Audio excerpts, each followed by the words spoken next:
এই জঙ্গলে কিন্তু হাতিও রয়েছে, কারণ একটু আগেই আমি বোর্ড দেখলাম এলিফ্যান্ট ক্রসিং জোন বলে। নর্থ বেঙ্গল ভাই, কোনো কথা হবে না।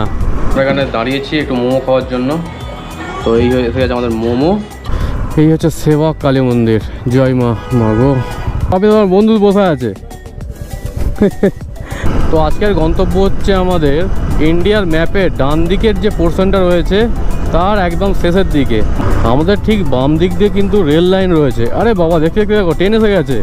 আমরা এখন দাঁড়িয়ে রয়েছি পুরো চা বাগানের মধ্যিখানে, আর বাবিদা তো চা তুলছে। চা তুলে কি বাড়ি নিয়ে যাবে বাবিদা?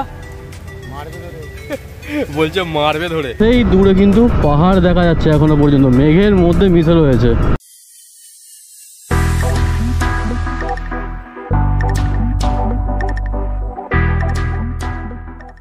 Good morning from Bihar. তোমরা এর আগের ভিডিওতে দেখেছো কিষানগঞ্জটা জাস্ট ছেড়ে এসে আমরা একটা হোটেল নিয়েছিলাম একদম হাইওয়ের ধারে। আর তোমাদের যদি দেখাই তো এই হচ্ছে আমাদের পাশেই একদম হাইওয়ে রাস্তা রয়েছে। আর যদি এইদিকে দেখাই, এই দেখো এইদিকে কিন্তু পুরো ট্রেন লাইন রয়েছে। তো সারা রাত কিন্তু ট্রেন চলছে, মানে খুব একটা ভালো ঘুম আমাদের হয়নি। তো যাই হোক, মোটামুটি একটু রেস্টটা হয়েছে। তো আজকের জার্নি থেকে তোমরা পাহাড় দেখা শুরু করবে। ভিডিওটা কোনো জায়গায় স্কিপ না করে দেখতে থেকো।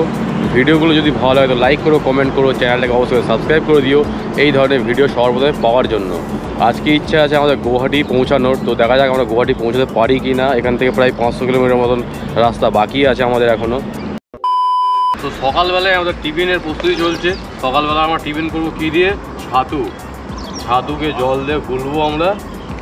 আর এতে আমার মা দিয়েছে জিরে গুঁড়ো দিয়েছে, এতে বিট নুন আছে। তো বিট নুন টিট নুন দিয়ে ছাতুকে জাস্ট ভালোভাবে গুলে আজকে খেয়ে আর জার্নিটা শুরু করবো, কারণ পেট ঠান্ডা রাখা খুবই দরকার। আর সকালবেলা উল্টোপাল্টা খাওয়া হলে তাহলে কিন্তু পুরো জার্নিটা আমাদের মাটি হতে পারে। সেই কারণে ছাতুর মতন জিনিস হয় না। আমি যে কোনো ট্রিপে যাই তো সকালবেলা ছাতুটাই খেয়ে রাইডটা কন্টিনিউ করি। তো চলো আগে ছাতুটা তো খেয়ে নিই, তারপর বেরোনো হচ্ছে।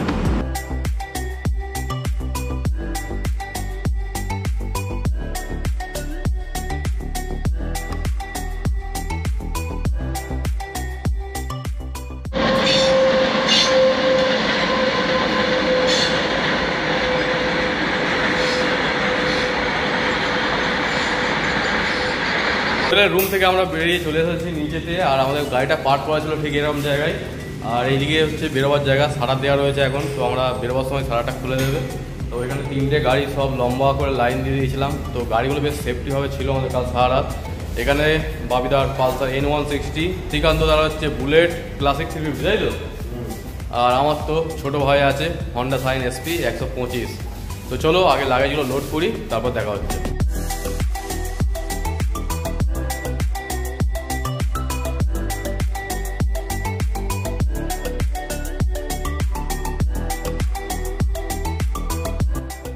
টাইম হচ্ছে এখন 8টা 10, আর আমরা এই হোটেল থেকে সবে মাত্র বেরোচ্ছি।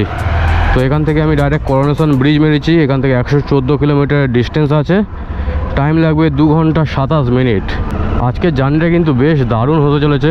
তার কারণ হচ্ছে আজকে আমরা অনেক কটা স্পট ঘুরতে যাব, আর সুন্দর সিনিক বিউটি কিন্তু আমরা এনজয় করতে চলেছি আজকে। তো করোনেশন ব্রিজ দেখবো আমরা প্রথমে, তারপরেই পেয়ে যাব ডুয়ার্সের জঙ্গল, তার মধ্যে চিলাপাতা ফরেস্ট তো রয়েইছে। তো এইসবগুলো ঘুরতে ঘুরতে আমরা এগোবো আমাদের গন্তব্যের দিকে। দেখা যাক আজকে গুয়াহাটি গিয়ে পৌঁছাতে পারি কিনা। গুয়াহাটির ডিস্টেন্স প্রায় 500 কিলোমিটার, তোমাদের আগেই বললাম। তো 500 কিলোমিটার ডিস্টেন্সটা পাহাড়ি রোডে কভার করা মানে বিশাল বড় ব্যাপার। তো দেখা যাক সেই চ্যালেঞ্জটা আমরা কমপ্লিট করতে পারি কিনা। তো আর কোথাও দাঁড়াবো না, আমরা ছাতু টাতু খেয়ে টিফিন বেশ মোটা মতন হয়ে গেছে। এবারে আমরা জাস্ট রাইডটা কন্টিনিউ করতেই থাকবো। আমার এখনও মনে আছে আমি প্রথমবার যখন কিষানগঞ্জে ছিলাম তখন কিন্তু এই রাস্তাটা দিয়ে পার করতে হয়েছে দিনের বেলাতেই, কারণ আমি সেই প্রথমবার এসেছিলাম তো শিলিগুড়ি পৌঁছাতে পারিনি। তো কালকে আমরা শিলিগুড়ি আরামসে ঢুকে যেতে পারতাম, কিন্তু রিস্ক নিলাম না রাত্রিবেলা। ঠান্ডাও লাগছিলো বিভৎস, জ্যাকেট ট্যাকেটগুলো সব আমার ব্যাগের ভিতরেই ছিল। তো বোঝা যায়নি যে অত গরমের পরে রাত্রিবেলা কিন্তু বিভৎস ঠান্ডা পেয়েছি ভাই, বিভৎস ঠান্ডা। আর এইখানে রাস্তার সিনিক বিউটিটা জাস্ট দেখো একবার, ওয়াও, জাস্ট লুকিং ওয়াও। তো তোমাদের এই রোডটা কেমন লাগছে কমেন্টে কিন্তু অবশ্যই জানিও। আর এই রুটের থেকেও বেশি সিনিক বিউটি আমরা আগে পাবো যখন চা বাগান শুরু হয়ে যাবে চারিদিক দিয়ে।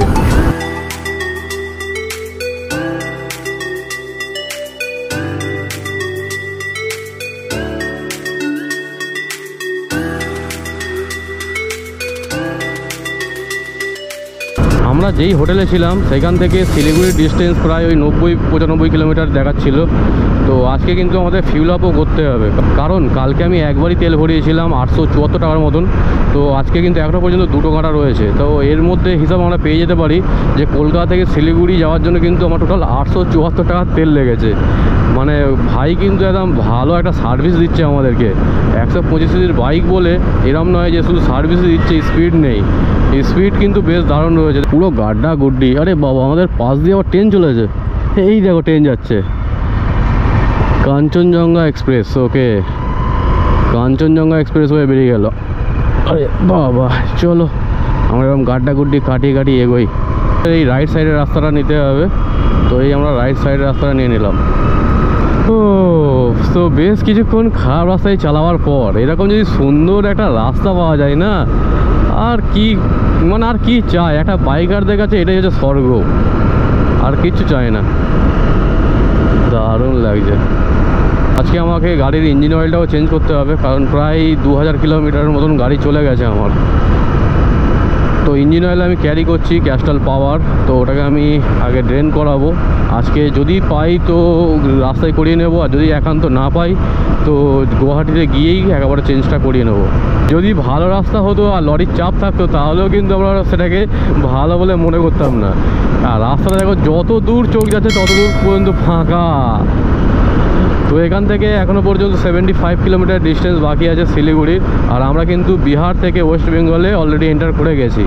গুয়াহাটির বোর্ড দেখে বললাম এখনই, তো 545 কিলোমিটার বাকি আছে। তো সোনালি আর সবুজের একটা কম্বিনেশন রয়েছে, দেখতে জাস্ট অসম্ভব সুন্দর লাগছে। এখন তোমাদের ধান ক্ষেত দেখাচ্ছি, আর কিছুক্ষণ পরেই আমরা আবার চা বাগান দেখতে শুরু করে দেবো। তো শিলিগুড়ি থেকে 60 কিলোমিটার আগেই কিন্তু চা বাগান, আর এখানে দেখতে পাচ্ছ আনারস চাষ হয়েছে। তো দেখতে পেয়ে গেছি আমি একটা সামনে কোনো চা বাগান থেকে দাঁড়াবো। এতটা এক্সাইটেড ছিলাম না আমি যতটা আজকে রয়েছি পাহাড় দেখার জন্য, কারণ কালকে আমি জানতাম যে আমার বাড়ি থেকে শিলিগুড়ি পর্যন্ত জার্নি হবে, সেই হাইওয়ে হবে, হয়তো কিছু কিছু সিনিক বিউটি আমরা দেখতে পাবো, মাঠ ঘাট। কিন্তু আজকের সিনিক বিউটি টোটালি অন্যরকম হতে চলেছে, কারণ আজকে আমরা প্রথম পাহাড়ের দর্শন পেতে চলেছি ভাই। তার জন্য আমার তো সহ্য হচ্ছে না, আমি যত তাড়াতাড়ি পাচ্ছি পাহাড় দেখার চেষ্টা করছি আর কি। ফিউল পাম্প পেয়েছি আমরা অনেকক্ষণ পরে, তো চলো তেলটা ভরিয়ে নিই আগে। কত টাকা তেল যায় দেখা যাক। কোন দিকে?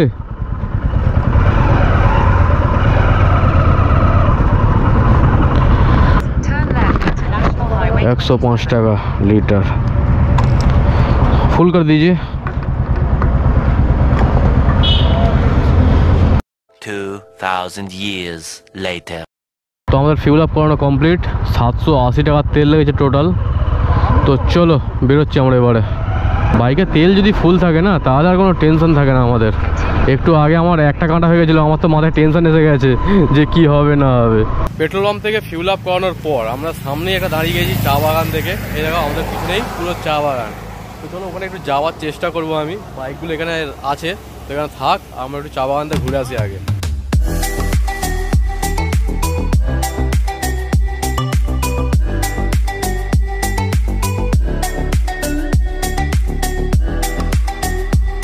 দেখো বাবিদা চা বাগানে ঢুকে গেছে। বাবিদা কি চা তুলছে নাকি?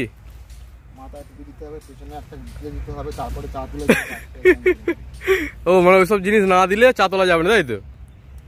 তো এই হচ্ছে চায়ের গাছ, এই দেখো এই হচ্ছে চা পাতা, যে চা আমরা বাড়িতে রোজই খাইয়ে থাকি সকালবেলা, সেই চা আমরা এখানে লাইভ দেখতে পাচ্ছি।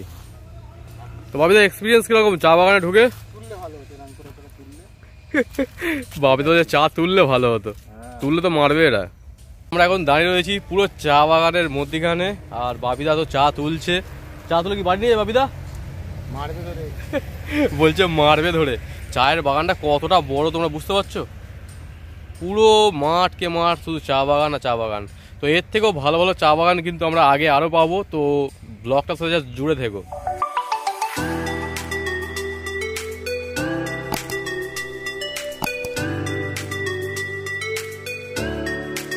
বেরিয়ে পড়েছি এখান থেকে, আর করোনেশন ব্রিজের ডিস্টেন্স দেখাচ্ছে 73 কিলোমিটার।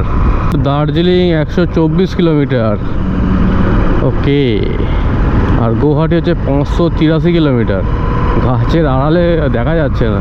রোদের তাপ কিন্তু বাড়ছে, তবে কষ্ট কিন্তু এতটুকু হচ্ছে না। তার কারণ হচ্ছে একটাই, যে হাওয়াটা চলছে না, পুরো চিল ঠান্ডা হাওয়া একটা কিন্তু চলছে এখন, যার জন্য বাইক চালাতে বলো আর দাঁড়িয়ে থাকতে বলো দারুণ লাগছে। এই দেখো এখানে সব চা তুলছে, ওরে বাপ রে বাপ, ভিতরে পুরো গাড়ি ঢুকিয়ে নিয়েছে, পুরো গাড়ি ভর্তি করে চা তুলছে। টোল প্লাজার সামনে আমরা চলে এসেছি, পশ্চিম মাদাতি টোল প্লাজা। ওকে, কি নাম রে ভাই, পশ্চিম মাদাতি টোল প্লাজা। চলো, তো এখনো পর্যন্ত 49 কিলোমিটার ডিস্টেন্স বাকি আছে করোনেশন ব্রিজ। তার মানে শিলিগুড়ির ডিস্টেন্স এখনো প্রায় 30-35 কিলোমিটার হবে।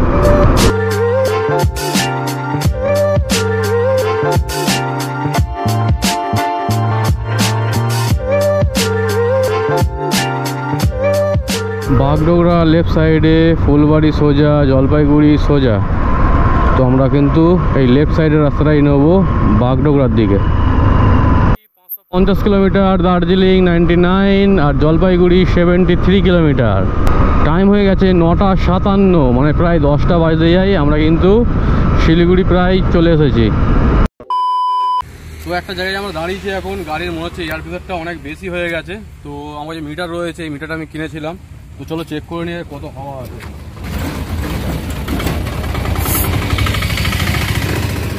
ওরে বাবা, 40 হাওয়া হয়ে গেছে, সামনে 50 হয়ে গেছে। চলো ঠিক আছে। আবিদার গাড়িতে এখন হাওয়া চেক করা চলছে। কত যাবে আবিদা? 40 ঠিক তো আছে, সামনে থেকে 40। ও সামনে 30 কর দাও। সামনে বাবিদা 40 হয়ে গেছে, আমার তো 50 হয়ে গেছিল। পিছনের চাকা এখন মাপা চলছে, কত হাওয়া আছে দেখা যাক।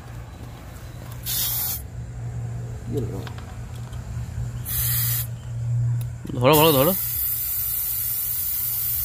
অনেক বেশি আছে। ব্যাস ব্যাস ব্যাস, 40 হয়েছে, ওটা 50 হয়েছিল।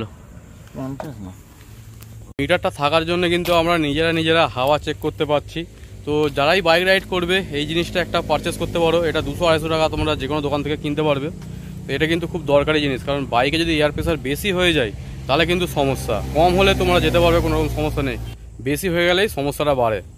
তো আমি অনেকক্ষণ ধরেই বুঝতে পারছিলাম যে গাড়ির হাওয়া বেশি হয়েছে, কারণ গাড়ি ঠিক যাচ্ছিলো। তো সেই কারণে আমি একটা জায়গায় দাঁড়িয়ে একটু হাওয়াটা চেক করে নিলাম। সামনে হয়েছিল 50 এবং পিছনে হয়েছিল 60। বাইক যখনই কন্টিনিউ অনেকক্ষণ ধরে চলবে তখনই কিন্তু এয়ার প্রেসার অটোমেটিক্যালি বেশি হয়ে যায়। টাইম হচ্ছে 10:38, আর আমরা বাগডোগরা পৌঁছে গিয়েছি। এখান থেকে আমরা শিলিগুড়ির দিকে যাব, ডান দিকে। জাম দেখো, ঘোড়া মাত্রই গাড়ি আর গাড়ি। একে আমরা লেটে চলছি, তার উপরে আবার জাম। আমরা এখন বালাসান ব্রিজ ক্রস করছি, আর এই বালাসান ব্রিজটা অনেক পুরনো, সেই কারণে পাশ দিয়ে আরও একটা নতুন ব্রিজ তৈরি হচ্ছে, যাতে এই জামটা কম হয়। মানে একদিক দিয়ে গাড়ি যাবে আর একদিক দিয়ে গাড়ি আসবে। আর নিচ থেকে তো নদী চলেছে। চলো, এখনও 27 কিলোমিটার বাকি আছে করোনেশন ব্রিজ। তো আমাদের রাইট সাইডে চলে যাচ্ছে শিলিগুড়ি সিটির দিকে, আর আমরা সোজা চলে যাব গ্যাংটক বা করোনেশন ব্রিজের দিকে। চলো, এখানে জাম দেখতে পাচ্ছ, শিলিগুড়ি মোড়ের জাম বিখ্যাত। চল ভাই, চলো চলো, কাটিয়ে কাটিয়ে জাস্ট বেরোতে পারলেই হলো। এখানে সব বেতের জিনিস বিক্রি হচ্ছে, বেতের মোড়া, চেয়ার, টেবিল সব বানিয়ে দিয়েছে, সোফাও বানিয়ে দিয়েছে। কি অবস্থা দেখো, সব যে যেখানে পাচ্ছে নেবে নেবে যাচ্ছে, গাড়িগুলো ঠায় দাঁড়িয়ে আছে, এত জাম। আমি সিকিমে যাওয়ার সময় যখন এসেছিলাম তখনও কিন্তু এত জাম ছিল না। ওকে, তো টাইম হয়েছে এখন 11:06, আর আমরা এখন মহানন্দা সেতুর উপরে রয়েছি। বিভৎস জাম ভাই, বিভৎস জাম। সেবক রোডের এই যে পোর্শনটা, আমি এর আগের বার যখন এসেছিলাম তখন এই কন্ডিশন ছিল, আর এখনও সেম কন্ডিশন। এইখানে জাম হবেই হবে, কোথাও হোক আর না হোক। তো এখানে ফ্লাইওভারের কাজ চলছে, আশা করছি নেক্সট বার যখন আসবো তখন আমরা এই ফ্লাইওভারের উপর দিয়ে আসতে পারবো। তো 500 কোটি জাম খাওয়ার পর আমরা ফাইনালি সেবক রোডে উঠে পড়েছি। আর সেবক রোডে ওটা মানেই আমার পার্সোনালি খুবই ভালো লাগে, কারণ চারিদিকে দেখো দু সাইডে গাছ, বড় বড় গাছ, তার মধ্যখান দিয়ে রাস্তা, আর রাস্তার কন্ডিশনও বেশ ভালো। মালবাজার 44, কালিম্পং 54 কিলোমিটার। ওকে, আর এখান থেকে করোনেশন ব্রিজ হচ্ছে 13 কিলোমিটার। এরকম ফাঁকা রাস্তা যদি পেতাম তো আমরা আরও আগে কিন্তু পৌঁছে যেতে পারতাম। যা জাম খেয়ে এসেছি, বাপরে বাপ, কিছু বলার নেই আর।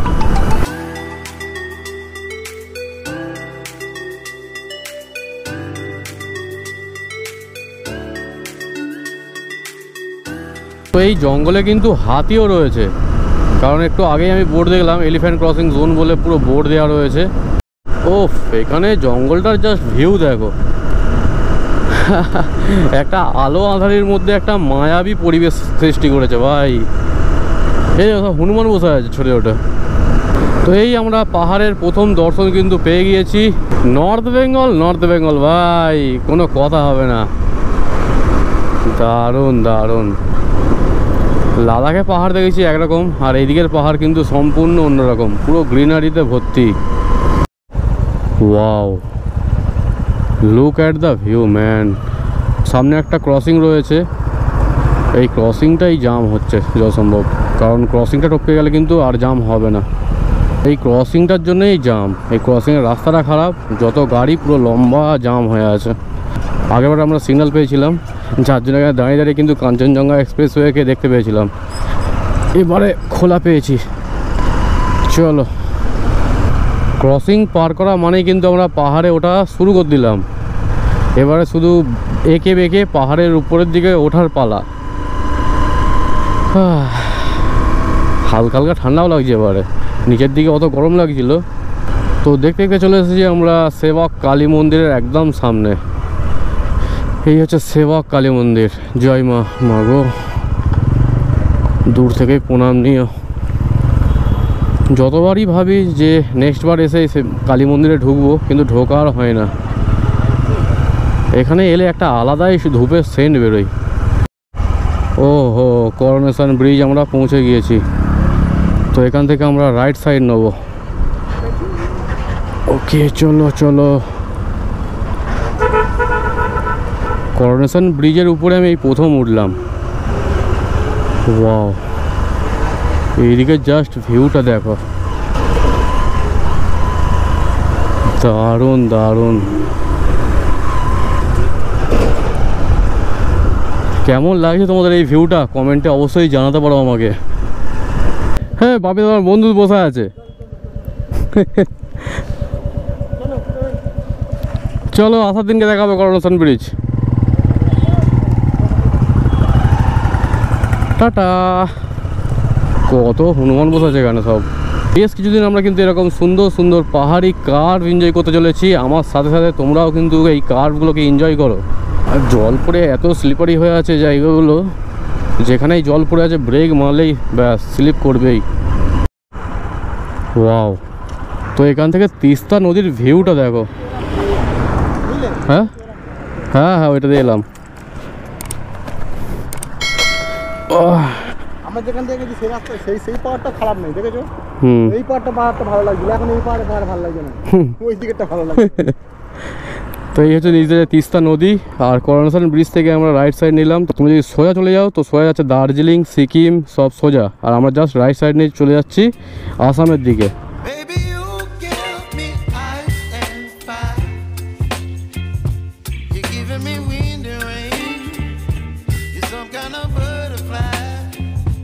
করোনেশন ব্রিজটা পার করার পর আমরা কিছুক্ষণ দাঁড়িয়েছিলাম, অনেক কটা ছবি টবি তুললাম। তো এখনও পর্যন্ত 420 কিলোমিটার ডিস্টেন্স বাকি আছে গুয়াহাটি যেতে। টাইম লাগবে দেখাচ্ছে 9 ঘন্টা 15 মিনিট। বাপরে বাপ, গুগল ম্যাপ অনুযায়ী আমরা ঢুকবো 9টা 30-এ। আজকে গুয়াহাটি পৌঁছাতে পারবো তো? মনে তো হচ্ছে না গুয়াহাটি পৌঁছাতে পারবো বলে। রাস্তার কন্ডিশন দেখছো, এখানে রাস্তা কিন্তু বেশ চওড়া। দার্জিলিং সিকিমের রাস্তা যেরকম সরু, এদিকে রাস্তা কিন্তু বেশ চওড়াই রয়েছে। আমরা চলে এসেছি এখন মনগোপং ফরেস্টে। আর এই জঙ্গলটাও কিন্তু বেশ ঘন। এখন আমরা রয়েছি NH-17-এর উপর, আর এই NH-17 ধরেই কিন্তু আমরা কন্টিনিউ করতে থাকবো। তো আমরা দাঁড়িয়ে পড়েছি একটা জায়গা থেকে, খুব সুন্দর লাগছিল জায়গাটা। এই দেখো, আমাদের চারিদিকে জঙ্গল, মধ্যখানে রাস্তা রয়েছে, আর তার মধ্যখানে একটা জিনিস দেখায় তোমাদেরকে, এই দেখো এই গাছটা কি গাছ তোমরা বলতে পারবে? এই দেখো হাত দিলেই পুরো নুয়ে যাচ্ছে। তো লজ্জাবতী গাছ কিন্তু এখানে রাস্তার ধারে ধারে হয়ে রয়েছে এরকম। আমি এটা প্রথম দেখলাম যে লজ্জাবতী গাছ এরকম পাহাড়ের ধারে হয়ে আছে। প্রজাপতি উঠছে আবার।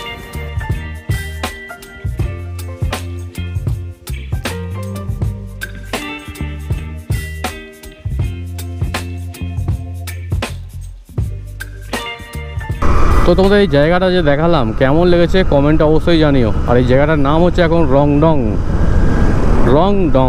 কি নাম রে ভাই। রোড কন্ডিশন নিয়ে কিন্তু কোনো কমপ্লেন নেই ভাই। করোনেশন ব্রিজের পর থেকে যে রোড কন্ডিশন মারাত্মক।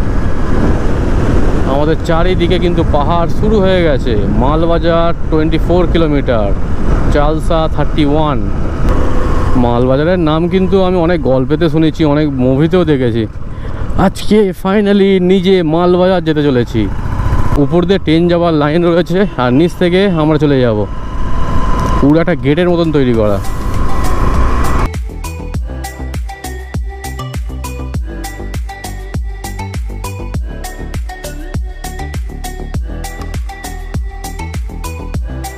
তো আজকের গন্তব্য হচ্ছে আমাদের ইন্ডিয়ার ম্যাপের ডান দিকের যে পোর্শনটা রয়েছে তার একদম শেষের দিকে, মানে আমরা ডান দিকেই যেতে চলেছি আজকে। ইন্ডিয়ার ম্যাপের উপরে গিয়েছি, ইন্ডিয়ার ম্যাপের একদম ডাউনের দিকেও গিয়েছি, যদিও এখনও পর্যন্ত আমি রামেশ্বরম যাওয়া হয়নি। তো সেটাও করে নেবো কোনো সময়, তোমরা যদি সাপোর্ট দাও আমাকে এইভাবে। তো তোমরা যেভাবে ভালোবাসা দিচ্ছ এইভাবেই ভালোবাসা দিতে থেকো। আর আমি তোমাদেরকে কথা দিচ্ছি যে নতুন নতুন ব্লগ উপহার কিন্তু তোমাদেরকে দিতে থাকবো। এই দেখো আমাদের এইদিকে কিন্তু পাহাড় দেখা যাচ্ছে। আমাদের রাইট সাইডে এই মুহূর্তে পাহাড় আর দেখা যাচ্ছে না। তো নিচে যে নদীটা রয়েছে শুধু সাদা পাথর, জলই নেই। আমাদের ঠিক বাম দিক দিয়ে কিন্তু রেল লাইন রয়েছে। আরে বাবা দেখতে দেখো ট্রেন এসে গেছে। ওয়াও, এই দেখো আমি সবে দেখাচ্ছিলাম তোমাদেরকে যে রেল লাইন রয়েছে, তো সঙ্গে সঙ্গে ট্রেনও চলে এসেছে। ভাগ্য কি ভালো আমাদের। লাটাগুড়ি হচ্ছে 40 কিলোমিটার, ময়নাগুড়ি 58, ফলকাটা 91। বাবা, সব জায়গার নাম দেখলে মাথা খারাপ হয়ে যাচ্ছে ভাই, সিরিয়াসলি বলছি। জাস্ট এইভাবে ইউ হয়ে উঠে গেছে। বাহ, ওই দূরে দেখো পাহাড়গুলো, তো বুঝতে পারছো সাদা যে মেঘগুলো জমে আছে পুরো পাহাড়ের উপরে। মন থেকে বলছি ভাই, সিরিয়াসলি সিনিক রোড। বাম দিকে চা বাগান, ডান দিকে পাহাড়, আর মধ্যখান দিয়ে এরকম একটা সুন্দর রাস্তা। Chalsa 17 kilometre, Binnaguri 53 kilometre. তো চলে এসেছি আমরা এখন রাঙামাটি। তো আমরা কিন্তু অনেকক্ষণ ধরেই কন্টিনিউ করছি। যেহেতু পাহাড়ে চলে এসেছি তো আমার মোমোটা খাওয়ার খুব ইচ্ছা হচ্ছে। যদি কোনো রাস্তার ধারে মোমো দোকান পাই তো মোমোটা মাস্ট ট্রাই করব। তো টাইম হচ্ছে এখন 1:03 আর আমরা এরকম রাস্তার ধারে একটা দোকান থেকে দাঁড়িয়েছি একটু মোমো খাওয়ার জন্য। চলো কত করে কি মোমো বলে দেখা যাক।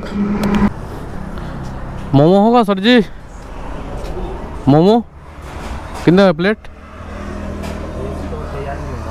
हाँ,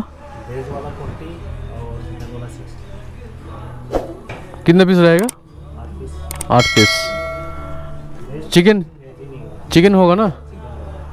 हाँ चिकन ही खा लेंगे, कोई नहीं। तो चिकन मोमो 60 টাকায় 8 পিস। চলো খেয়ে নেওয়া যাক আগে। টাইম হচ্ছে এখন 1:24 আর আমরা এখানে দাঁড়িয়েছি একটু মোমো খাওয়ার জন্য। তো এই এসে গেছে আমাদের মোমো, সাথে চাটনি আছে। 1 2 3 4 5 6 7 8 8 পিস চিকেন মোমো আছে, যার প্রাইস হচ্ছে 60 টাকা। এখানে চাটনি দেওয়া রয়েছে।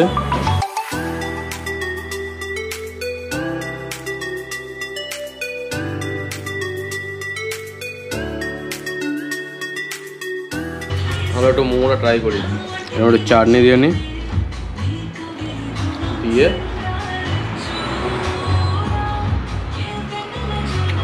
বেশ ভালো করে।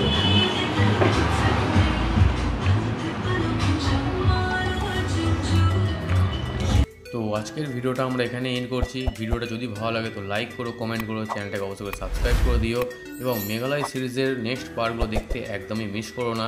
দেখা হচ্ছে খুব তাড়াতাড়ি। ততক্ষণ পর্যন্ত সবাই সুস্থ থেকো, ভালো থেকো।